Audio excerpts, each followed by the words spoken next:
There are 1 million ways to die.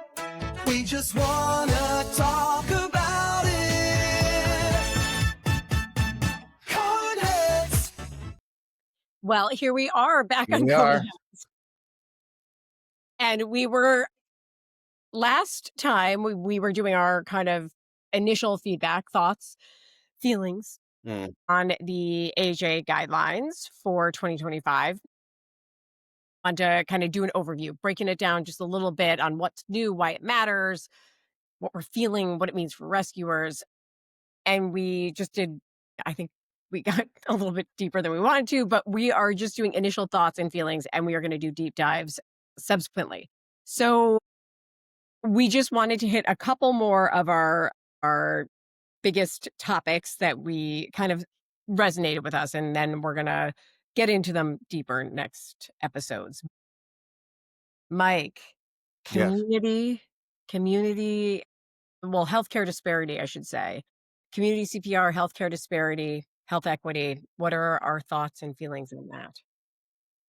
Well, again, we will be dedicating an episode entirely to this, if not multiple. Yeah. My feeling is I feel strongly about it.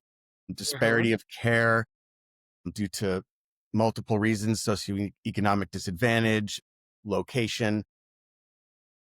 It upsets me because I feel like we could definitely be doing more to bring basic CPR training to the communities, Yep. where now it's accessible. Again, it depends on your locale. It costs money. It's expensive. The equipment's very expensive that we To utilize. teach it is expensive, and to take a course. I mean, if you go and just Google first aid courses, or, which is what most lay people would want to be taking, or Heart Saver, or, Yes. whatever, depending what entity you're getting certified through, it's expensive. It can be like $150, and people who are struggling to put food on the table aren't going to be spending $150 to get a No, certification card for CPR. It doesn't need to be that, and you don't need a card to, you don't need a card. you And know, I'm totally willing to, offer my services for free to teach it without same. providing a card. You don't need the card. You'll be just as capable without the card. Correct. It's just a piece of paper. You As don't a need layperson, yeah. right. And to me, it's like what I like is, especially the Heart Saver classes, I love community CPR, is watching them when they leave feeling empowered. Yep. And that's my reward. Is now I just have 10 people leaving here that didn't have a clue about what to do if someone drops in front of them. And I'm confident that they could now all respond. Yep. That's major. It's huge. Like, I So just want to spread the gospel. I truly do. I want to yeah. get out there and just show people. I mean, our numbers will go up, and show people what you can do. You don't just wait for the ambulance, for 5-7 minutes. That's way too long. Get started, because we're going to do the same thing you're going to do when we get there. Agreed. And I will say, though, I am very happy that they added it into the guidelines, Me because too. I'm every thrilled. other area of healthcare has been focusing on disparity, healthcare equity for years. We're all collecting data. We're all trying to support patients in different areas of health and wellness. Lovely that they are adding that in. I'm delighted. I'm delighted because And this I is think so that the important. community needs to, the community of us, of Right. co-head, of people who, have these skills and the knowledge, and they teach and train. We need to be able to get more into the communities. And, I think that maybe it's a time for a call to action, that Yes. hospitals and local governments are maybe putting funding into it to support the equipment. It's not that they have to, like, pay a you or a me, but, we do need some things and stuff, and people are very innovative. We don't need these fancy mannequins. We don't need all these, fancy things to train for community CPR. We just need people to we just need butts and seats. We just need to get people in the door, and then they'll give us an hour of your time and we'll show you how to do compressions. We'll talk you through everything and Yep. you will walk out of there feeling like you know what to do and wanting to use your skills. You absolutely will want to use them when something happens. And the follow-up though is like then because I do feel like sometimes like people will get, they're like, "Oh, I was CPR certified 25 years ago." Yeah, exactly. We need we need to keep up skills. But that's the other flip side is that they were like, "Hey, how do we get technology?" And there's technology out there. There are a lot of there's a couple, and actually I'm hoping to get someone on the show to talk with us, but there's a lot out there that we can do to support the community and to, help them and to reiterate skills and to get them to like push on whatever, a couch cushion, whatever is like kind of squishy that they can check their skills Right. and do it. I think removing the intimidation as well, Mhm. that people, if they don't know how to do it, they just want to, again, wait for the professionals to arrive. But it's important that we impress upon them what those minutes mean when you're not doing anything. When that Right. heart stops, the clock is ticking. Correct. And we all know what that means. You know, Yep. we have to act immediately. And if they know that, if they have the confidence to participate, to be, to get down there and really just simple skills, studies shown right here, if a 12-year-old can handle this form of education and actually Yeah. be able to do the compressions, do the ventilations. So if a 12-year-old can manage it, in terms of acumen, we could bring this into the community and everyone can do it. And even so, what if we, you deliver a class to the community, they'll tell their friends. Yep. They could even show their friends, so Yeah. there's, you know, more commonplace, just a more commonplace, type of education and awareness. And yeah, and it's the awareness because it's breaking away, people are so worried, "Oh, well, I'm gonna get sued." No, you're Or not. or it's a No. female. I don't, men don't want to perform on females. We need more female Right? mannequins, frankly.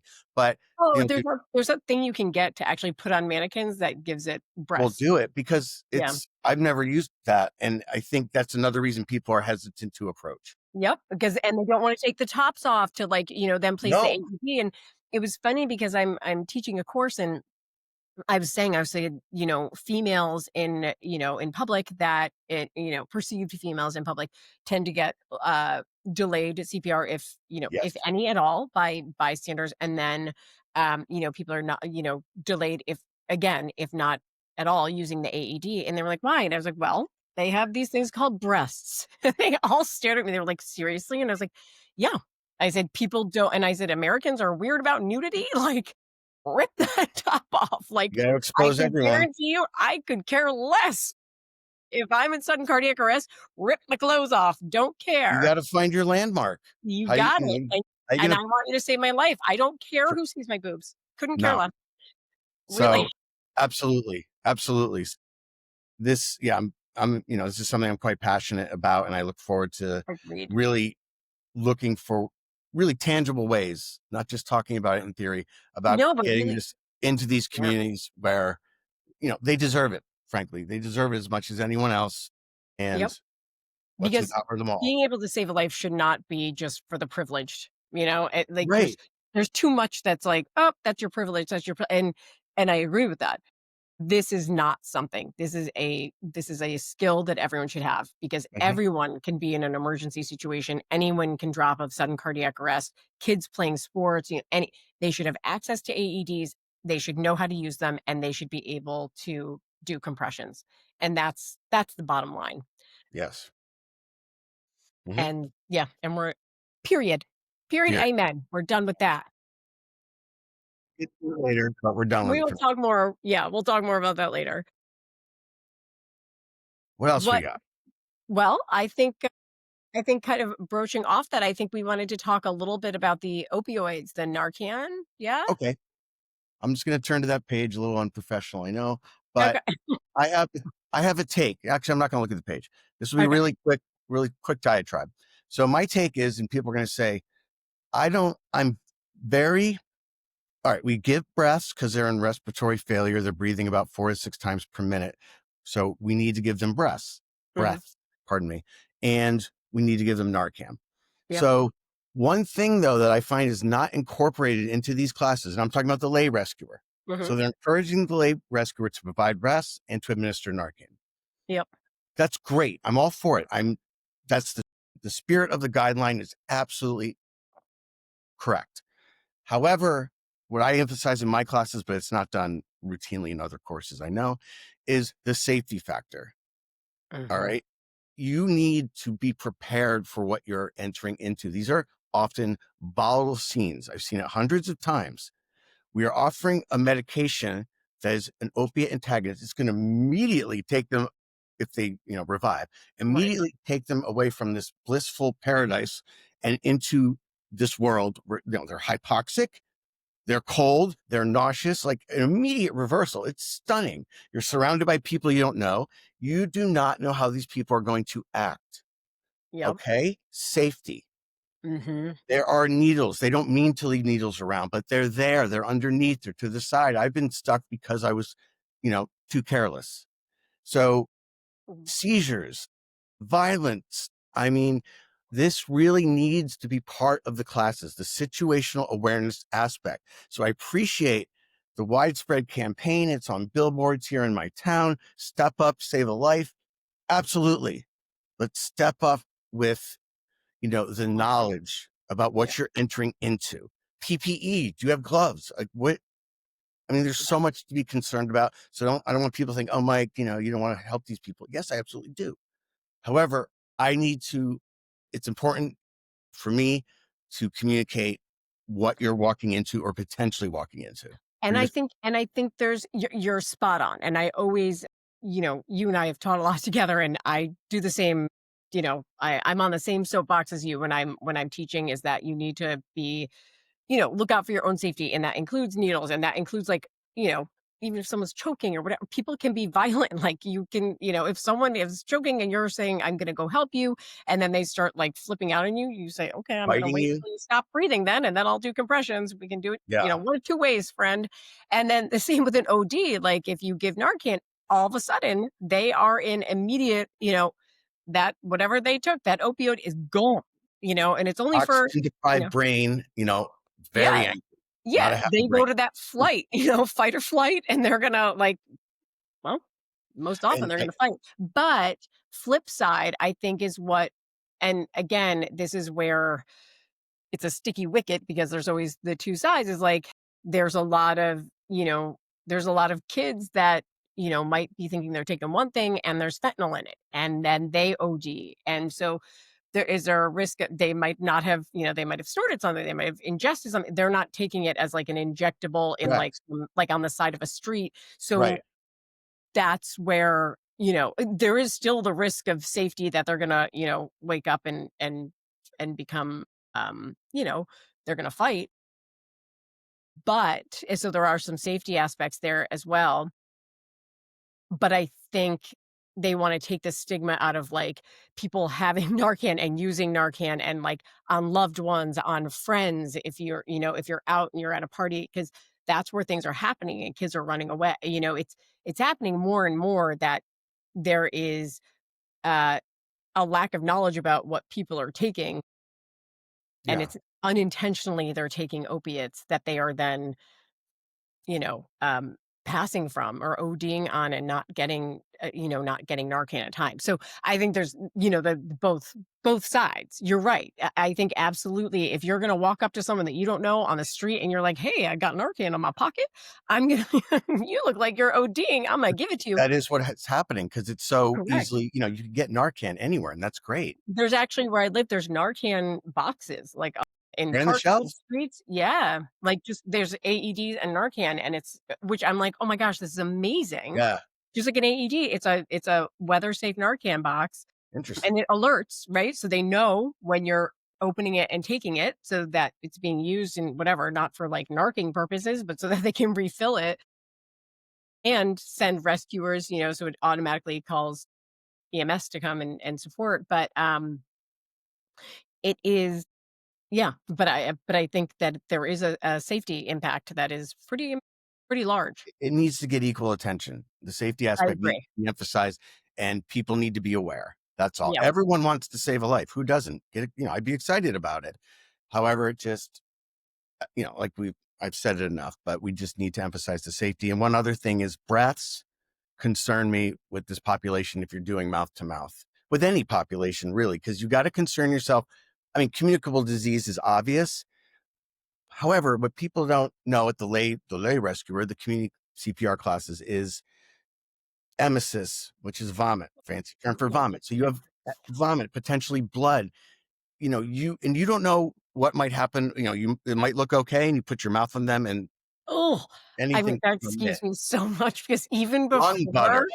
even before, the AHA and, ARC, like, supported hands-only CPR in public, like, I have always been so skeeved by mouth to mouth, like, I would always. And I like, before COVID, like, it's like, ew.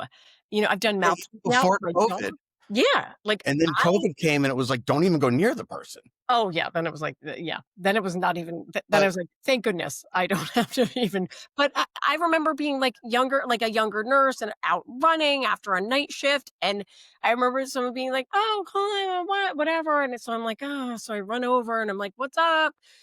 And somebody's ODing, and they were just they were, like, starting to turn blue because they lost their airway, and there was just it was so gross, and they're like, "Do mouth to mouth," and I was like, "Oh, no." So I just did a jaw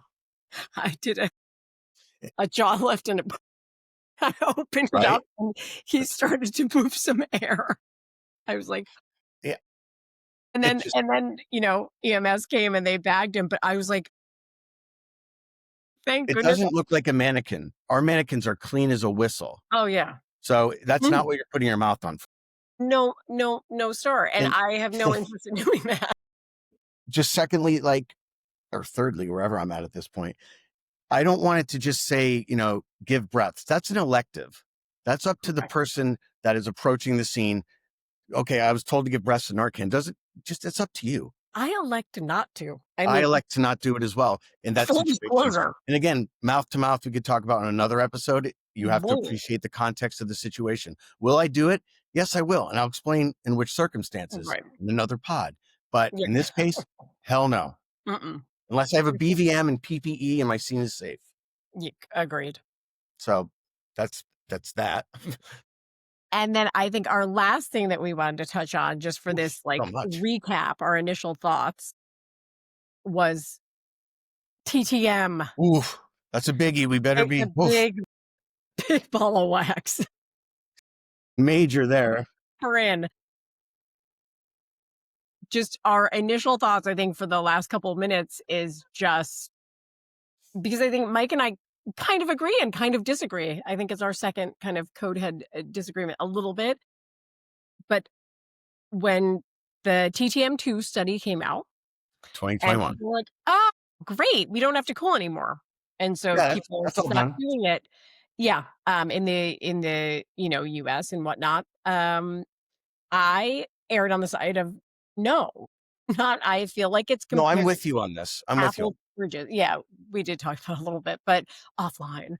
Mhm. But I think, the TTM2 study was done outside the US, in a different, or a lot of the data came from, outside the US, where there is more bystander CPR. There was less time without folks getting compressions.